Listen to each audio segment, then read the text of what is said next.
நெல்லை மாவட்டத்தில் 2 நாட்கள் அரசுமுறை பயணம் மேற்கொள்ளும் முதலமைச்சர் மு.க.ஸ்டாலின் இன்று பொருணை அருங்காட்சியகத்தை திறந்து வைத்து பார்வையிடுகிறார். சென்னையில் இருந்து விமானம் மூலம் இன்று தூத்துக்குடி செல்லும் முதலமைச்சர் அங்கிருந்து கார் மூலமாக நெல்லை செல்கிறார். கட்சி நிர்வாகிகள் மற்றும் பொதுமக்கள் சார்பில் பாளையங்கோட்டை கேடிசி நகரில் உற்சாகமான வரவேற்பு அளிக்கப்பட உள்ளது. மாலை 5 மணி அளவில் டக்கரமால்புரத்தில் நடைபெறும் கிறிஸ்துமஸ் விழாவில் பங்கேற்கிறார். தொடர்ந்து இரவு பொருணை அருங்காட்சியகத்தை திறந்து வைத்து பார்வையிடுகிறார். நாளை நெல்லை அரசு மருத்துவக் கல்லூரி மைதானத்தில் நடக்கும் அரசு விழாவில் 44,924 பயனாளிகளுக்கு 100 கோடி ரூபாய் மதிப்பிலான நலத்திட்ட உதவிகளை வழங்குவதுடன் காயிதே மில்லத் அறிவு நூலகம், மருத்துவக் கல்லூரி கூடுதல் கட்டடம் உள்பட 538 கோடியே 48 லட்சம் ரூபாய் மதிப்பீட்டில் முடிவுற்ற திட்டப்பணிகள் மற்றும் புதிய திட்டப்பணிகளுக்கு அடிக்கல் நாட்டி தொடங்கி வைக்க உள்ளார்.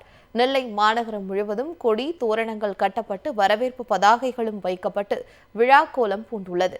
முதலமைச்சரின் வருகையை ஒட்டி நெல்லை மாநகர் பகுதியில் 2000 போலீசார் பாதுகாப்பு பணியில் ஈடுபடுகின்றனர். பிரம்மாண்டமாக அமைக்கப்பட்டுள்ள பொருணை அருங்காட்சியகத்தின் ட்ரோன் காட்சிகள் வெளியாகி பிரமிப்பை ஏற்படுத்தியுள்ளது. ரெட்டியார்பட்டி மலை அடிவாரத்தில் பிரம்மாண்டமாக அமைக்கப்பட்டுள்ள பொருணை அருங்காட்சியகத்தின் ட்ரோன் காட்சிகள் கண்களுக்கு விருந்து படைக்கிறது.